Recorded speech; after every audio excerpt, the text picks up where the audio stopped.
السلام علیکم۔ آج پیر ہے اپریل کی 25 تاریخ۔ پاکستان میں سر شام کے 7، بھارت میں 7:30، اور یہاں ہمارے اسٹوڈیوز کی گھڑیوں میں صبح کے 10 بج رہے ہیں۔ وائس آف امریکہ واشنگٹن کی اردو سروس سے میں ہوں خالد حمید، خبروں کے ایک بلٹن کے ساتھ۔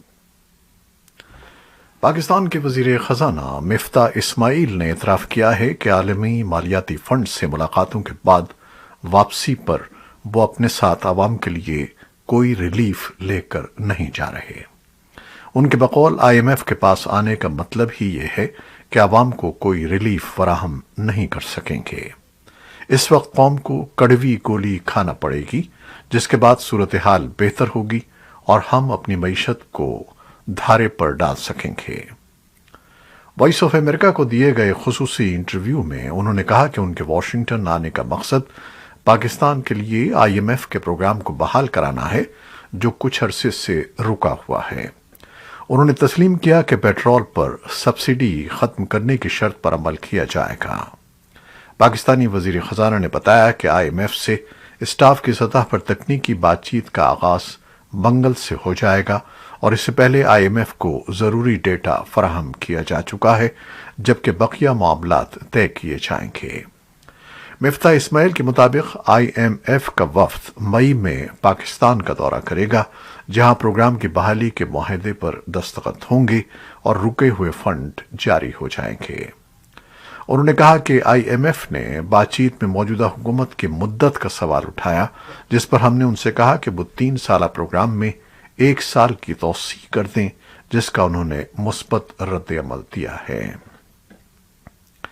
حکومت پاکستان نے ملک کے مختلف علاقوں بالخصوص خیبر پختونخوا میں بغیر ویزا، پاسپورٹ اور دیگر قانونی دستاویزات کے رہائش پذیر افغان باشندوں کو ان کے ملک کے شناختی کارڈ تذکرہ پر سوموار سے طورخم کے راستے وطن واپس جانے کی اجازت دے دی ہے۔ افغانستان کے لیے خصوصی سفیر محمد صادق خان کے جاری کردہ بیان میں یہ رعایت 25 سے 29 اپریل تک ہوگی، اور افغان باشندوں کو اس موقع سے فائدہ اٹھانا چاہیے۔ عرصہ دراز سے پاکستان میں رہائش پذیر افغان باشندے عید کی خوشیاں اپنے قریبی عزیز و اقارب کے ساتھ منانے وطن واپس جاتے ہیں۔ افغانستان واپس جانے والے سینکڑوں افراد بشمول خواتین اور بچے پچھلے کئی دنوں سے قبائلی ضلع خیبر کے سرحدی قصبے لنڈی کوتل میں رکے ہوئے تھے۔ سوموار کو اجازت ملتے ہی سینکڑوں افراد کی وطن واپسی کا سلسلہ طورخم کے راستے شروع ہوا، جہاں پر امیگریشن کا عملہ باقاعدہ طور پر ان کا اندراج کرتا ہے۔ دنیا کے سب سے معتبر سمجھے جانے والے ایوارڈ نوبل پیس پرائز کے لیے دنیا بھر سے 343 نامزدگیاں کی گئی ہیں، جس میں پاکستان کی ایک غیر سرکاری تنظیم اخوت فاؤنڈیشن کے سربراہ ڈاکٹر امجد ثاقب کا نام بھی شامل ہے، جنہیں ان کی غربت کے خاتمے کے لیے کی گئی کاوشوں کو سراہتے ہوئے نامزد کیا گیا ہے۔ نوبل پیس پرائز کی کمیٹی نے اعلان کیا ہے کہ رواں برس کل 343 نامزدگیاں کی گئیں، جن میں سے 251 افراد اور 92 ادارے شامل ہیں۔ نوبل ایوارڈ میں سائنس کے کئی شعبوں کے علاوہ دنیا بھر میں انسانیت کے لیے کام کرنے والے افراد کو یہ ایوارڈ دیا جاتا ہے۔ فرانس کے صدر ایمانوئل میکروں کو اتوار کے روز انتہائی دائیں بازو کی حریف میرین لے پین کے مقابلے میں الیکشن کے فیصلہ کن مرحلے میں فاتح قرار دیا گیا۔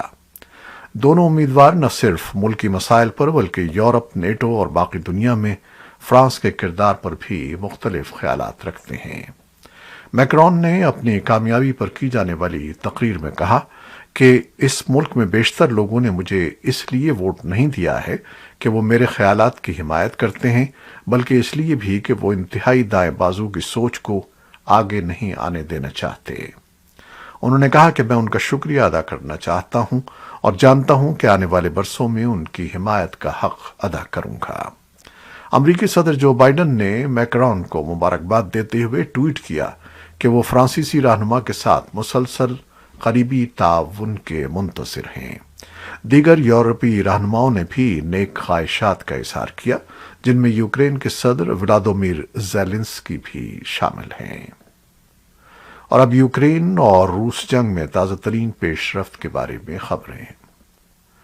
یوکرینی حکام نے بتایا ہے کہ روس نے ہفتے کے روز بحیرہ اسود کے بندرگاہی شہر اوڈیسا پر کم از کم 6 کروز میزائل داغے، جس میں ایک فوجی تنصیب اور 2 رہائشی عمارتوں کو نشانہ بنایا گیا۔ اس حملے میں 5 افراد ہلاک ہوئے۔ روس کی وزارت دفاع نے کہا کہ اس کے فوجیوں نے اوڈیسا میں ایک ڈپو پر میزائل حملہ کیا، جس میں امریکہ اور یورپی ممالک کی طرف سے یوکرینی فوجیوں کے لیے بھیجے گئے ہتھیار تھے۔ یوکرین کے حکام نے ہفتے کے روز بتایا کہ یوکرین میں 21,600 روسی فوجی ہلاک ہو چکے ہیں۔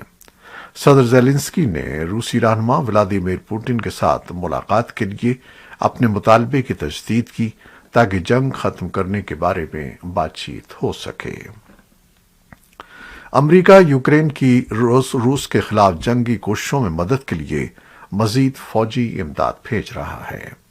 امریکی وزیر خارجہ اینٹنی بلنکن نے امریکی وزیر دفاع لائیڈ آسٹن کے ساتھ کیف کا دورہ کرنے کے بعد پولینڈ میں نامہ نگاروں کو بتایا کہ ایسے میں جب روس یوکرین میں بربریت کے لیے کوشاں ہے، یوکرین کے باشندے ڈٹے ہوئے ہیں اور وہ ایسا ہماری اس مدد کے ساتھ کر رہے ہیں جس کے ساتھ ہم نے حقیقی طور پر پوری دنیا کو مربوط کر دیا ہے۔ بلنکن نے کہا کہ انہوں نے اور آسٹن نے یوکرین کے صدر ولادیمیر زیلنسکی اور دیگر حکام سے تقریباً 3 گھنٹے تک ملاقات کی تاکہ امریکی حمایت کا مظاہرہ کریں اور زیلنسکی سے تنازع میں پیش رفت کی صورت میں ان کے ملک کی ضروریات کے بارے میں جان سکیں۔ سینئر امریکی حکام کے مطابق واشنگٹن کی جانب سے یوکرین کی مزید معاونت کی جائے گی، جس کے ذریعے یوکرین روسی حملوں کا مقابلہ کرنے کے لیے جدید ہتھیار اور ایئر ڈیفنس سسٹم حاصل کر سکے گا۔ حکام کے مطابق ہم غیر ملکی عسکری امداد کی مد میں $713 ملین سے زائد کی امداد دینے کا ارادہ رکھتے ہیں، جس میں یوکرین سمیت 15 دیگر اتحادی ملکوں کو فنڈ کی فراہمی شامل ہے، اور یہ امداد یوکرین کی ضروریات پوری کرنے میں مدد کرے گی، خصوصاً ڈونباس میں روس کے خلاف جاری لڑائی میں۔ صدر بائیڈن کے اقتدار میں آنے کے بعد سے اب تک یوکرین کے لیے مجموعی طور پر $4.3 ارب سے زائد کی امداد کا اعلان کیا جا چکا ہے۔ امریکہ کے سفارتکاروں کی رواں ہفتے یوکرین میں دوبارہ واپسی ہوگی۔ پہلے مرحلے میں سفارتکار یوکرین کے مغربی شہر لیویف میں ذمہ داریاں سنبھالیں گے، جس کے بعد دارالحکومت کیف میں امریکی سفیر کو تعینات کیا جائے گا۔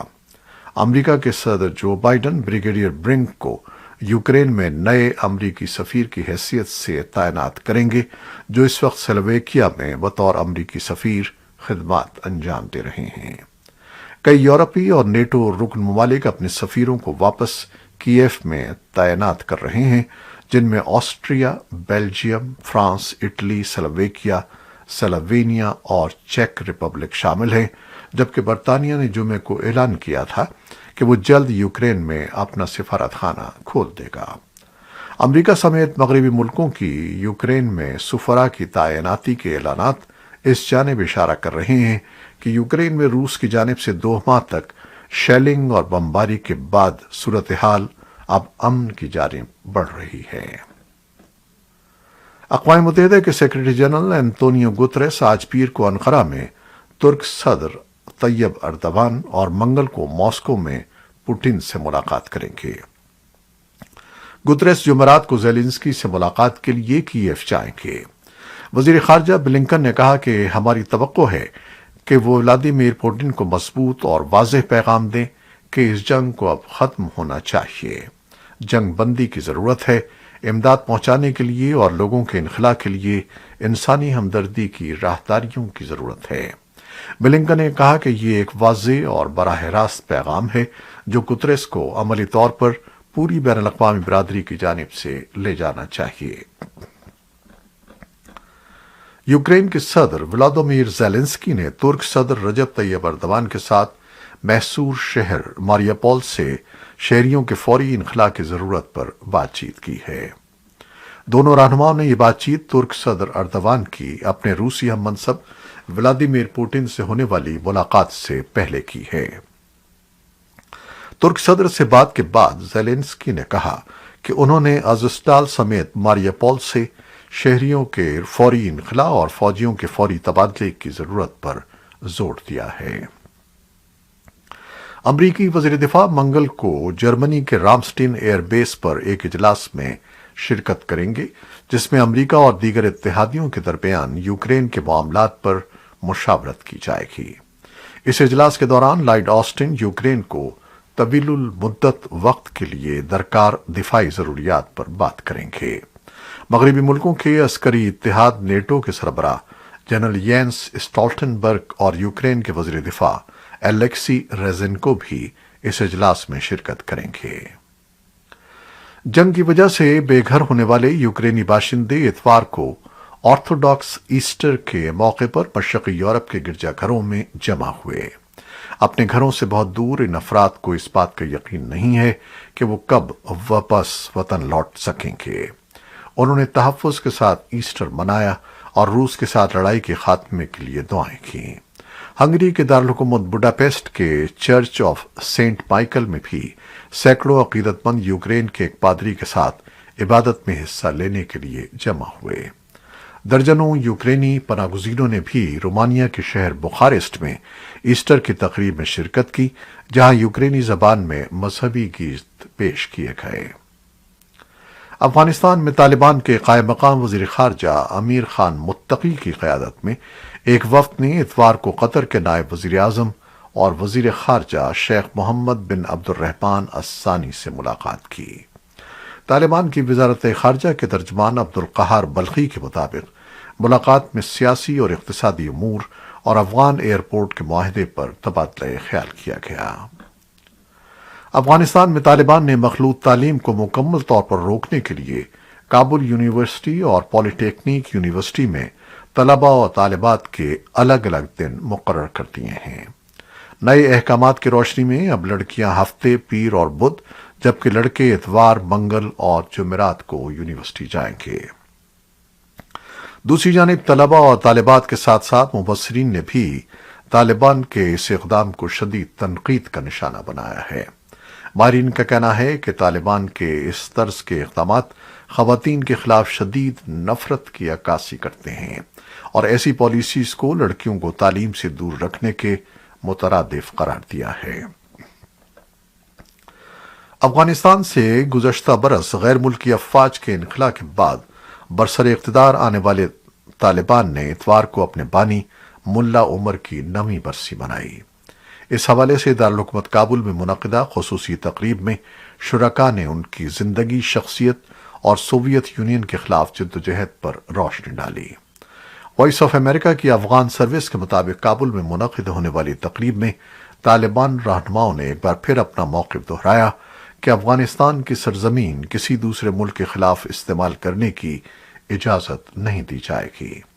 تقریب سے خطاب میں طالبان حکومت کے ترجمان ذبیح اللہ مجاہد کا کہنا تھا کہ ملا عمر کی موت تپ دق ٹی بی کی وجہ سے ہوئی تھی۔ سری لنکا کے وزیر اعظم مہندا راجہ پاکسے پر ملک میں بڑھتے ہوئے معاشی بحران کے سبب مستعفی ہونے کا دباؤ بڑھتا جا رہا ہے۔ ان کے اتحادیوں نے بھی حکومت مخالف مظاہروں کی حمایت کرنا شروع کر دی ہے۔ سری لنکا کو 1948 میں آزادی کے بعد اس وقت سنگین ترین معاشی بحران کا سامنا ہے، جہاں کئی ماہ سے بجلی غائب ہے اور غذا، پیٹرول اور دیگر ضروریات زندگی کی شدید قلت ہے۔ بحران کے سبب ملک گیر مظاہروں کا سلسلہ جاری ہے، جبکہ مظاہرین ایوان صدر کے باہر 2 ہفتوں سے احتجاجی کیمپ لگائے ہوئے ہیں۔ امریکی صدر جو بائیڈن نے اتوار کو اسرائیلی وزیر اعظم نفتالی بینٹ سے بات کی اور آنے والے مہینوں میں اسرائیل کا دورہ کرنے کی ان کی دعوت کو قبول کیا۔ وائٹ ہاؤس نے کہا کہ دونوں رہنماؤں نے علاقائی اور عالمی سلامتی کے مشترکہ چیلنجوں پر تبادلہ خیال کیا۔ ایک بیان میں بتایا گیا کہ بائیڈن نے اسرائیلی اور فلسطینی حکام کے درمیان کشیدگی کو کم کرنے اور رمضان کے مقدس موسم کے پرامن اختتام کو یقینی بنانے کے لیے جاری کوششوں پر توجہ دی۔ اقوام متحدہ کے انسانی حقوق کے حکام نے حالیہ ہفتوں کے دوران فلسطینی علاقوں اور اسرائیل میں ہونے والے پرتشدد واقعات کی غیر جانبدارانہ اور آزادانہ تحقیقات کا مطالبہ کیا ہے۔ حالیہ ہفتوں میں مسجد اقصی کے احاطے میں ہونے والے پرتشدد واقعات میں درجنوں فلسطینی ہلاک اور زخمی ہوئے تھے، جبکہ سینکڑوں افراد کو حراست میں لیا گیا تھا۔